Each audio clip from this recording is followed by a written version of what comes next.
Hi, Year 9. Today we're looking at scatter graphs. Okay, new topic today. We are looking at what they are. You're going to be able to draw one, and the rest of the objectives are down here. So this is what we're trying to do today. So I want to show you what a scatter graph is and how to draw one properly. We're going to, once we've drawn one, interpret trends. Okay, look at what happens when once we've drawn a scatter graph, and then drawing lines of best fit and using them to do some estimation. So let's get started. First of all, I'm going to show you, I want you to follow through this PowerPoint as you go as well. You can click through and I'm going to talk through it as well. So what we've got here, we are measuring for different people we meet on the street, two things about them, okay? We're making pairs of measurements, okay? And that's what gets us to draw a scatter graph. So these two things here, foot length and hand span, these are what we call variables, okay? And that's because their value can vary. Okay, you can get lots of different values for these things. So these are called variables. So for each person, we measure these two things, and they're going to be in centimeters. Okay, it hasn't got any units, but we're going to pretend they're centimeters. And then we're going to plot on axes each of these pairs as a coordinate with a cross. So for the first one, 24 for foot length, that's up there. 18 for hand span, that's across here, and you can plot it like that with a cross.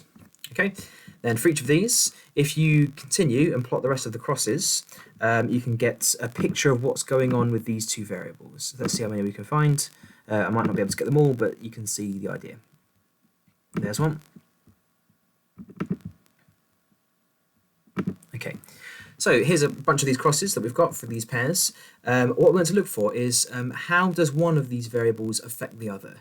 Okay, as you increase hand span, for example, does it affect the size of the foot length? And from this example, it looks like it does, right? The more you go to the right, the bigger somebody's hand span is, the more we go this way,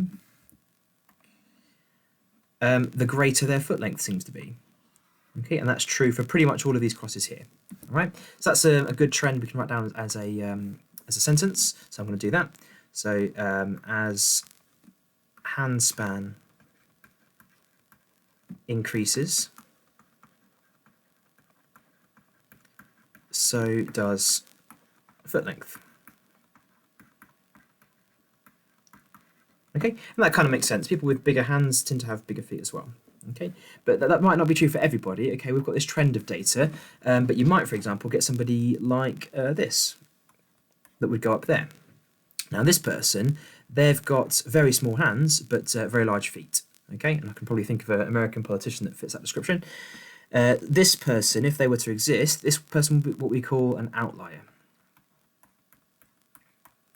Okay, this is a person that lies outside the trend of the data that we've got with all these other crosses here. All right, so we are looking for this kind of straight line pattern, but this would be an outlier.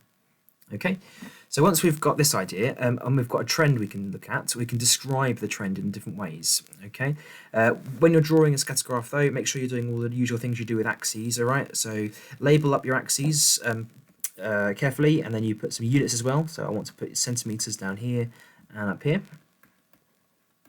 And make sure you haven't got any any inconsistent jumps. Okay, make sure it goes up in equal steps. You're not missing any numbers out, or you're not leaving too wide a gap. Okay, so that's how you draw them. We're going to look at the trends in a bit more detail now. So if you want to go through this, so next slide. So once you've got your trend, we can describe what we call the correlation. Now, correlation, which you might have heard before, this is just the link between the variables.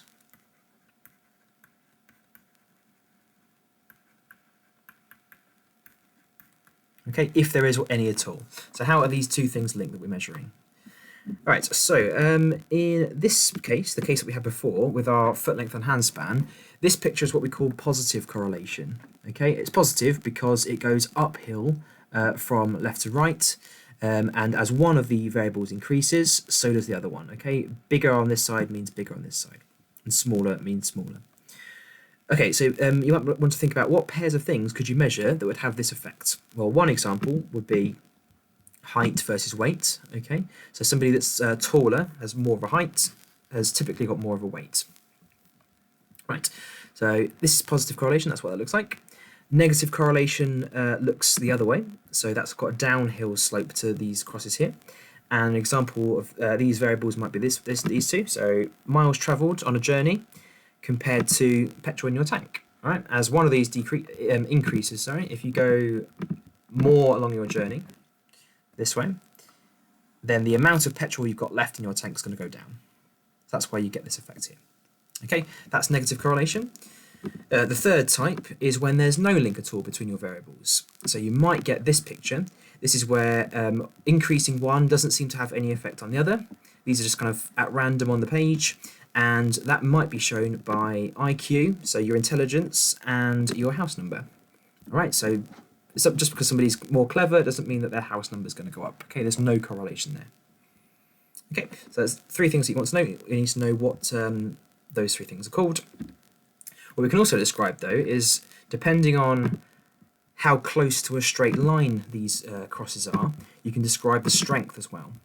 So what we've got here, let's put them a bit close together. So these dots here, they form a positive correlation, but the straight line that they would sit on, they don't sit particularly close to it. Okay, they're a bit more scattered about.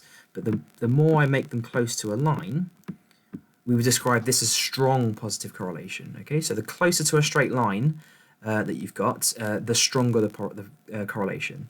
And the further away from a straight line you get, the weaker the correlation. So that would be weak positive, then no correlation, down to weak negative correlation. So they're going downhill just about, but they're quite far away from a straight line. And then towards strong negative correlation, closer to a straight line. And then if they can sit exactly on, it would be perfect. Okay, perfect correlation. Okay, to have this idea as well. So there's strong and weak, and positive and negative as well.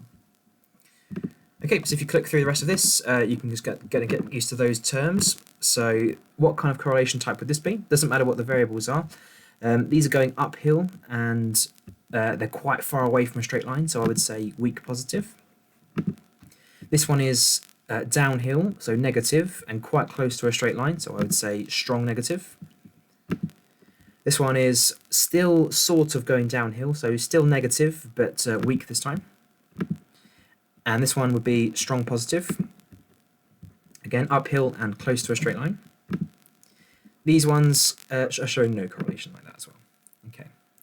Now, in these scenarios, what you'd normally want to do is draw a line that best suits the trend of the data. Okay, that blue line that's just appeared there is what we call a line of best fit. Let's put that on. Okay, so this is what you'd normally want to draw through your points if there's some good correlation. Line of best fit. And what you can do with that is you can use this line to do some estimating. Okay, if you've got some missing bits of data, you can estimate what it would be by following along with the line. Now, you've just got to draw this line by eye. Okay, there's no like magic way to draw it. You just have to kind of try and get this line to go through as many points as you can right through the center. Let's go back and see a couple more. So this one has got line of best fit, but it kind of goes through there like that, through the middle. This one would go through like that. Okay, so you just draw it through as best you can. Okay, finally then, using the line of best fit, we don't have these values, they're missing, but if you can see that there's a correlation there, there's positive correlation, I can draw a line of best fit like that. And then rather than guess, I can use my line of best fit. So if the handspan's 19.5, I can use that to estimate by using the line and following along. So if that's what I can use, find it on your axes and then follow it along to the line. So there's where it would go. Oh, sorry, I looked at the wrong place, didn't I? Yeah, 19.5 is there, not there, and then that's about 26.5 roughly. Okay, 26.5, 26.6, that kind of thing. Then if the foot length is 29, that's going to go up here. I'll try and get it right this time. That's 29. Follow it along to the line. And then look down to the handspan, and it's about 21. Okay, so that's using your line of best fit to do some estimating somewhere in the middle. Okay, and what I'll get onto is that we're only allowed to look in the middle, but don't worry about that too much.